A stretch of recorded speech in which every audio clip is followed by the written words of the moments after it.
Welcome to BPC news bulletin. ముందుగా headlines.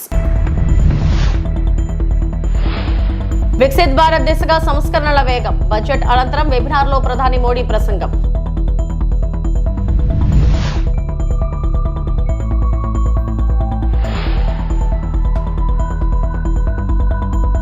Delhi మద్యం కేసులో ఊరట, కన్నీటి పర్యంతమైన కేజ్రీవాల్.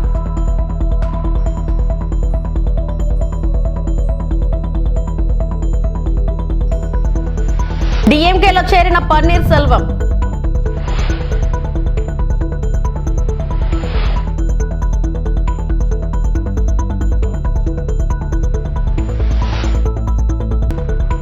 ఢిల్లీ లిక్కర్ స్కామ్ కేసులో క్లీన్ చిట్. స్పందించిన కవిత కీలక వ్యాఖ్యలు.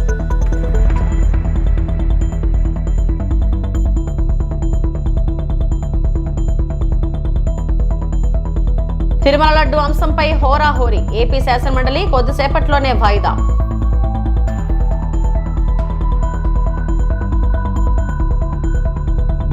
ప్రధానమంత్రి నరేంద్ర మోడీ బడ్జెట్ అనంతరం వెబినార్ను ఉద్దేశించి ప్రసంగించారు. వికసిత్ భారత్ నిర్మాణ లక్ష్యంతో సాంకేతికతగా ఆర్థిక సంస్కరణలు మరియు ఆర్థిక రంగంలో చేపడుతున్న పలు కీలక కార్యక్రమాలపై ఆయన వివరించారు. దేశంలో కొనసాగుతున్న సంస్కరణల ఎజెండాను ప్రస్తావిస్తూ సమగ్ర వృద్ధి మరియు స్థిరమైన అభివృద్ధి సాధన కోసం ఆర్థిక వ్యవస్థను మరింత బలోపేతం చేసే దిశగా ప్రభుత్వం కట్టుబడి ఉందని ఆయన స్పష్టం చేశారు. టెక్నాలజీ ఆధారిత అభివృద్ధి, పెట్టుబడులకు అనుకూల వాతావరణం, పారదర్శక విధానాల ద్వారా భారత ఆర్థిక శక్తిని మరింత పెంచాలని కేంద్రం లక్ష్యంగా పెట్టుకున్నట్లు తెలిపారు. पहले बजट वेबिनार में मैं आप सभी का अभिनंदन करता हूं। बीते कुछ वर्षों में बजट वेबिनार इसकी एक मजबूत परंपरा बन गई है। अक्सर बजट का आकलन अलग अलग पैरामीटर्स पर किया जाता है। कभी स्टॉक मार्केट की चाल पर बात होती है, कभी इनकम टैक्स प्रस्तावों पर चर्चा केंद्रित हो जाती है। सच्चाई ये है कि राष्ट्रीय बजट कोई शॉर्ट टर्म ट्रेडिंग डॉक्यूमेंट नहीं होता, वह एक पॉलिसी रोडमैप होता है। इसलिए बजट की प्रभावशीलता का आकलन भी ठोस पैरामीटर्स पर किया जाना चाहिए। ऐसी नीतियां जो इंफ्रास्ट्रक्चर का विस्तार करें, जो क्रेडिट के प्रवाह को आसान बनाएं, जो ईज ऑफ डूइंग बिजनेस बढ़ाएं, जो गवर्नेंस में ट्रांसपेरेंसी बढ़ाएं, जो जनता का जीवन आसान बनाए, उनके लिए नए नए अवसर बनाएं। बजट में इससे जुड़े निर्णय ही अर्थव्यवस्था को स्थायी मजबूती देते हैं। और सबसे महत्वपूर्ण बात यह है कि किसी भी बजट को अलग थलग स्टैंड अलोन करके नहीं देखा जाना चाहिए। ఢిల్లీ మద్యం కుంభకోణం కేసులో మాజీ ముఖ్యమంత్రి కేజ్రీవాల్, మాజీ ఉప ముఖ్యమంత్రి సిసోదియా, తెలంగాణ జాగృతి అధ్యక్షురాలు కవితకు ఊరట లభించింది. ఈ సందర్భంగా కేజ్రీవాల్ మీడియాతో మాట్లాడుతూ కన్నీటి పర్యంతమయ్యారు. అధికారం కోసం ప్రభుత్వాలను కూల్చవద్దని ఈ సందర్భంగా ప్రధాని మోడీని కోరారు. ఈ రోజు మద్యం కేసులో నిందితులందరినీ కోర్టు విడుదల చేసింది. ఎప్పటికైనా నిజమే గెలుస్తుంది. భారత న్యాయ వ్యవస్థపై మాకు పూర్తి నమ్మకం ఉంది. ప్రధాని మోడీ, కేంద్ర మంత్రి అమిత్ షా కలిసి ఆ పన్ను అంతం చేయడానికి పెద్ద రాజకీయ కుట్ర పన్నారు. మా పార్టీలోని 5 కీలక నేతలను జైల్లో పెట్టారు. సీఎంగా ఉన్న నన్ను కూడా జైల్లో పెట్టారు. నేను అవినీతి పరుడని కాదు, ఇప్పుడు కోర్టు కూడా అదే పేర్కొందని కేజ్రీవాల్ పేర్కొన్నారు. ఈ క్రమంలో భావోద్వేగంతో ఆయన కన్నీళ్లు పెట్టుకోగా పక్కనే ఉన్న సిసోదియా కేజ్రీవాల్ ఓదార్చారు. शराब घोटाला कर रही थी और हमारे ऊपर आरोप लगा रही थी। आज कोर्ट ने सारे आरोप खारिज कर दिए और जितने भी एक्यूज्ड थे सबको डिस्चार्ज कर दिया। हम हमेशा कहते थे सत्य की जीत होती है। हमें भारतीय न्याय प्रणाली पे भरोसा है। मैं जज साहब का बहुत बहुत शुक्रिया अदा करता हूं, जिन्होंने हमारे साथ न्याय किया, सत्य की जीत हुई। मैं हमेशा कहता था कि भगवान हमारे साथ है। मोदी जी ने और अमित शाह जी ने मिलके आजाद भारत का सबसे बड़ा राजनीतिक षड्यंत्र रचा। आम आदमी पार्टी को खत्म करने के लिए आम आदमी पार्टी के सबसे बड़े 5 नेताओं को जेल में डाल दिया गया। यहां तक कि सिटिंग चीफ मिनिस्टर, जो आज तक भारत के इतिहास में कभी नहीं हुआ, सिटिंग चीफ मिनिस्टर को उसके घर से घसीटकर जेल में डाला गया और 6 महीने तक जेल में रखा गया। हमारे उप मुख्यमंत्री मनीष सिसोदिया जी, उनको लगभग 2 साल तक जेल में रखा गया। पूरा का पूरा फर्जी केस था। हमारे ऊपर कीचड़ फेंका गया। 24 घंटे टीवी चैनलों के ऊपर डिबेट चलते थे, खबरें दिखाई जाती थी केजरीवाल भ्रष्ट है, केजरीवाल भ्रष्ट है।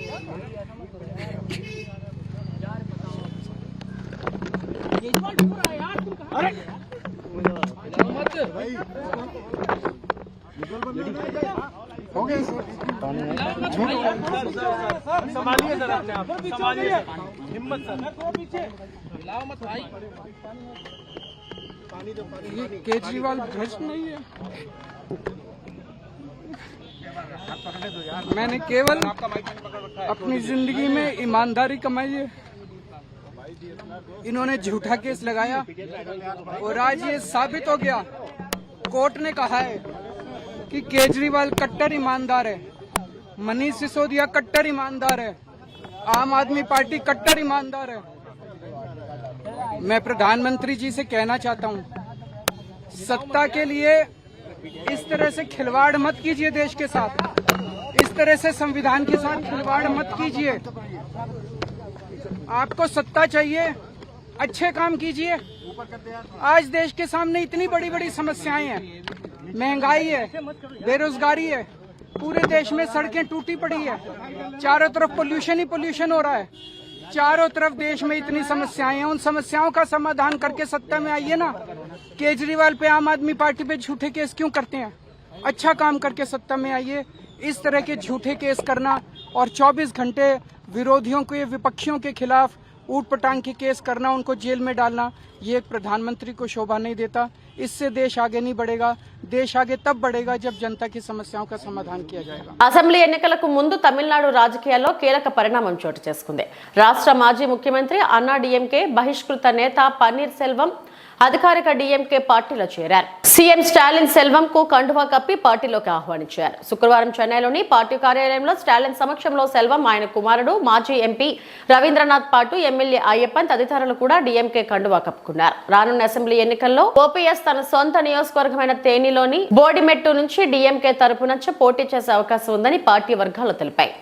ஒரு அரசியல் பண்பாரோடு தளபதி அவர்கள் கட்சியையும் ஆட்சியும் வழிநடத்திக் கொண்டிருக்கிறார் என்பதை நான் நன்றாகவே உணர்ந்து திமுகவில் பெருமகிழ்ச்சியோடு நான் இணைந்திருக்கிறேன். அரசியலில் இன்றைக்கு ஒரு சர்வாதிகாரியாக ஆணவ போக்கோடு நடந்து கொள்கின்ற எடப்பாடி எந்த காலத்திலும் இனி அரசியலில் வெற்றி பெற முடியாத ஒரு சூழ்நிலையை அதிமுகவுக்கு உருவாக்கியிருக்கிறார். இன்றைக்கு பேரறிஞர் பெருந்தகை அண்ணா ஆரம்பித்த திமுகவில் தாய் கழகமான திமுகவில் மகிழ்ச்சியோடு என்னை இணைத்துக் கொண்டிருக்கிறேன். என்னை இணைத்துக் கொண்டிருக்கின்ற திராவிட முன்னேற்ற கழகத்தினுடைய தலைவர் மாண்புமிகு தமிழ்நாடு முதலமைச்சர் தளபதி அவருக்கு என்னுடைய முதல் நன்றியும் வணக்கத்தையும் இந்த நல்ல நேரத்திலே தெரிவித்துக் கொள்ள கடமைப்பட்டிருக்கிறேன்.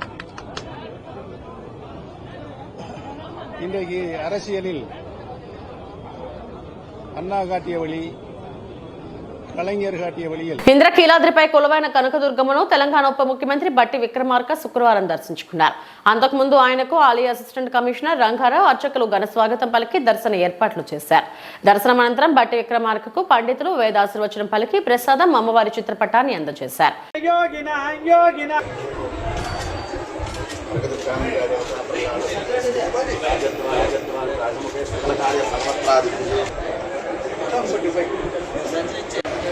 అమ్మవారి ఆశీస్సులు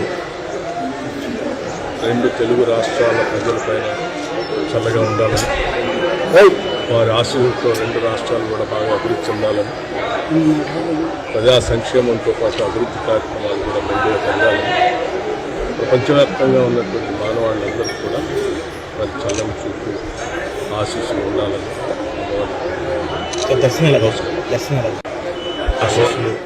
తిరుమల లడ్డు అంశంపై జరిగిన వాగ్వాదాలతో ఏపీ శాసనమండలి ప్రారంభమైన కొద్దిసేపటికై వాయిదా పడింది. మండలి ప్రారంభమైన తర్వాత నిన్నటి ఘటనలపై చైర్మన్ మాట్లాడారు.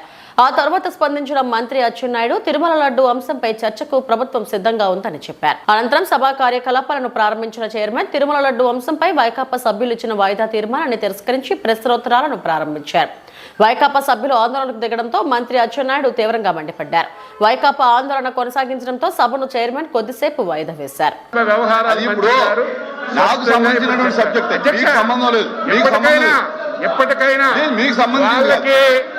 వాళ్ళకి తిరుపతి లడ్డు మీద చర్చించడానికి భయపడుతున్నారు. వాస్తవాలు వస్తాయని ఎప్పటికీ మేము వెనక్కడం లేదు. మీరు వెంటనే అధ్యక్ష, మీరు వెంటనే బిఎస్సిని పిలిపించండి, బిఎస్సిని పిలవండి.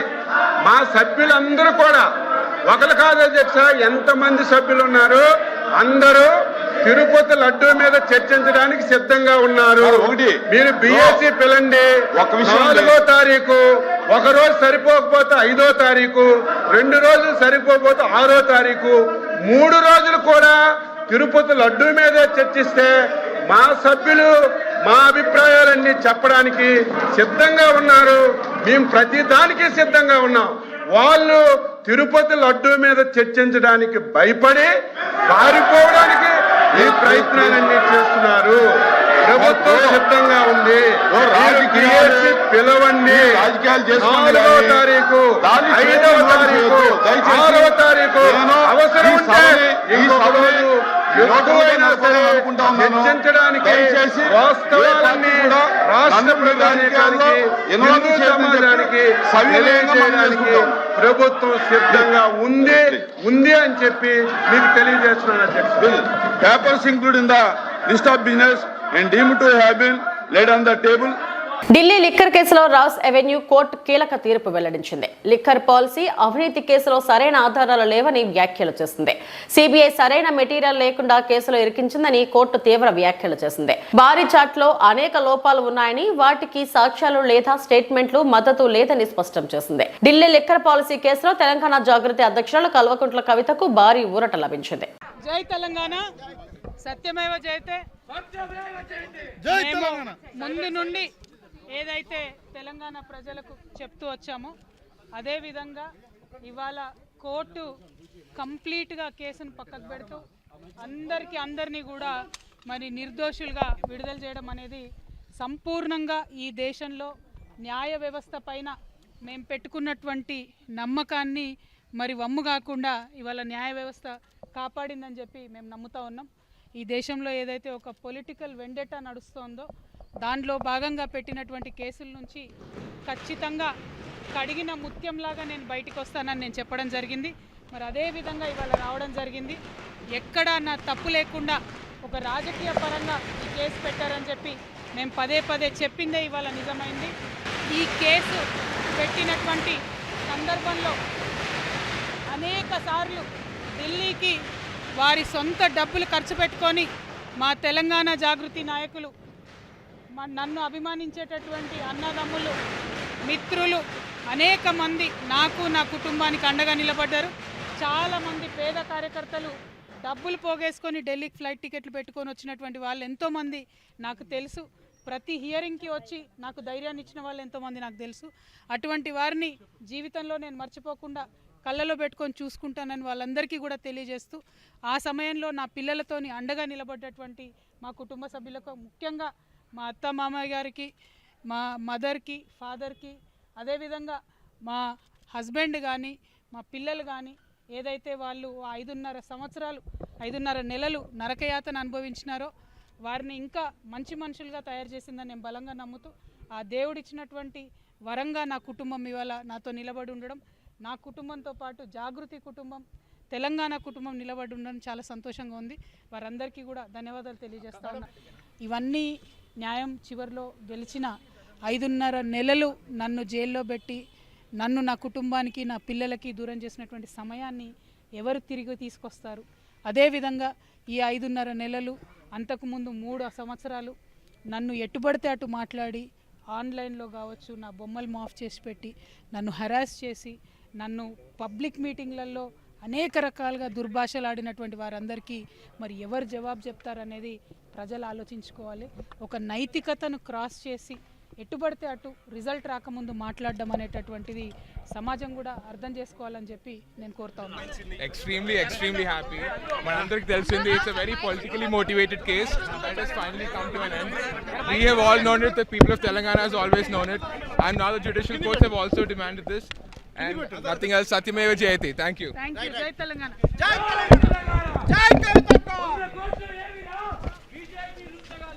మాజీ మంత్రి సీదిరి అప్పలరాజు రాజమండ్రిలో జరిగిన పాలు కల్తీ ఘటన, శ్రీకాకుళంలో నీటి కాలుష్య ఘటనలపై టీడీపీ కూటమి ప్రభుత్వాన్ని తీవ్రంగా విమర్శించారు. ప్రస్తుత ప్రభుత్వంలో ప్రజా ఆరోగ్య పర్యవేక్షణ వ్యవస్థ పూర్తిగా విఫలమైందనే విషయాన్ని ఈ ఘటనలు బహిర్గతం చేస్తున్నాయని ఆయన పేర్కొన్నారు. తోరకపాలెం మరణాల ఘటనను ప్రస్తావిస్తూ పునరావృతం హెచ్చరికలు వచ్చినప్పటికీ ప్రభుత్వం ఎందుకు ముందస్తు చర్యలు తీసుకోలేదని ఆయన ప్రశ్నించారు. కొనుగోలు మరియు పరీక్షల దశలో పర్యవేక్షణ లోపం, అధికారుల నిర్లక్ష్యం వల్లే ఇలాంటి దుర్ఘటనలు జరుగుతున్నాయని ఆరోపించారు. ఈ ఘటనలపై తక్షణమే సరిదిద్దే చర్యలు చేపట్టాలని, బాధ్యులైన అధికారులపై కఠిన చర్యలు తీసుకోవాలని, పారదర్శక విచారణ నిర్వహించాలని అప్పలరాజు డిమాండ్ చేశారు. ఆంధ్రప్రదేశ్లో ఇలాంటి విషాదకరమైన నివారించగల ఘటనలు మళ్లీ పునరావృతం కాకుండా ప్రభుత్వం కట్టుదిట్టమైన చర్యలు తీసుకోవాలని ఆయన స్పష్టం చేశారు. Yesterday I visited Srikakulam city where n number of people hit because of a diarrheal outbreak and 4 persons died because of this diarrheal outbreak.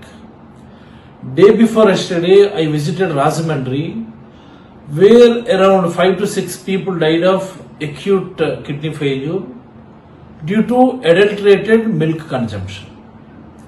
These are the kinds of news which is very common in our Andhra Pradesh since the onset of this alliance government.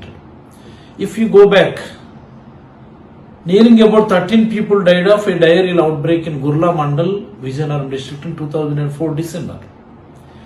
18 people died because of contaminated water consumption in Turakapalam village in Guntur district. Nearing about 6 people died of another diarrheal outbreak in Vijayawada city. Similarly, according to the government data, there are 61 instances of waterborne diarrheal instances in Andhra Pradesh since the onset of this alliance government, that's nearing about 20 months. Out of the 61 instances, nearly about 34 to 35 incidences occurred in school going children, hostel children like BC hostels, SC welfare hostels, ST hostels.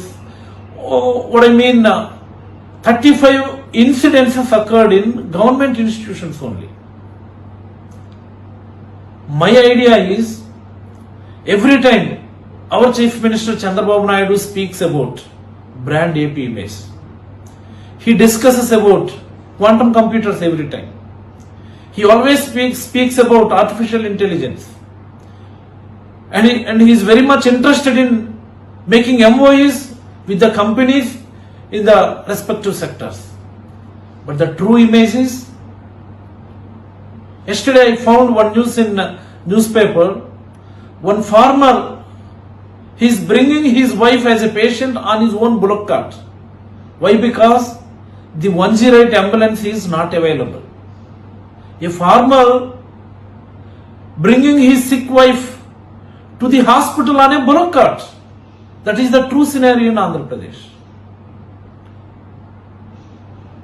Tribal men taking their sick patients by Dolly because the ambulance itself is sick in tribal areas.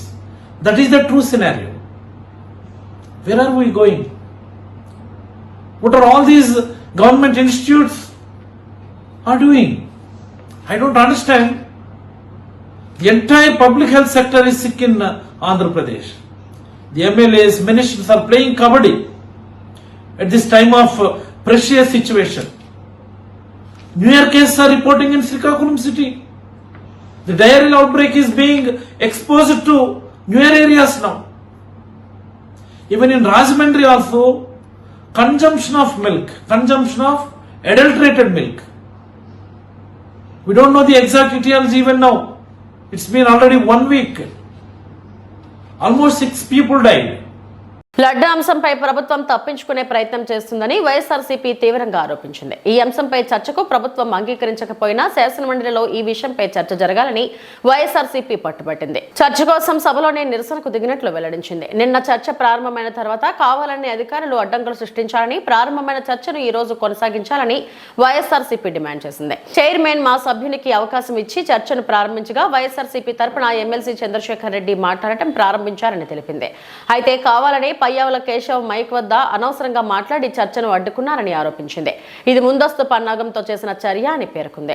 Heritage, Indapur రహస్యాలు, నెయ్యి వ్యవహారం వెనుక ఉన్న రాజకీయ కుట్రలు, చంద్రబాబు వ్యాపార లాభాలపై తమ వద్ద ఆధారాలు ఉన్నాయని వైఎస్ఆర్సీపీ వెల్లడించింది. ఈ మొత్తం కుట్రకు సంబంధించిన అన్ని సాక్ష్యాధారాలను సభ వేదికగా ప్రజల ముందు ఉంచుతామని స్పష్టం చేసింది. లడ్డూపై చర్చ, లడ్డూపై చర్చ, లడ్డూపై చర్చ, లడ్డూపై చర్చ, లడ్డూపై చర్చ, లడ్డూపై చర్చ, లడ్డూపై చర్చ, లడ్డూపై చర్చ, లడ్డూపై చర్చ, లడ్డూపై చర్చ, లడ్డూపై చర్చ, లడ్డూపై చర్చ, లడ్డూపై చర్చ, లడ్డూపై చర్చ, లడ్డూపై చర్చ, లడ్డూపై చర్చ, లడ్డూపై చర్చ, లడ్డూపై చర్చ, లడ్డూపై చర్చ. ఇవి ఇప్పుడు బుల్డర్ అప్డేట్స్. నమస్తే.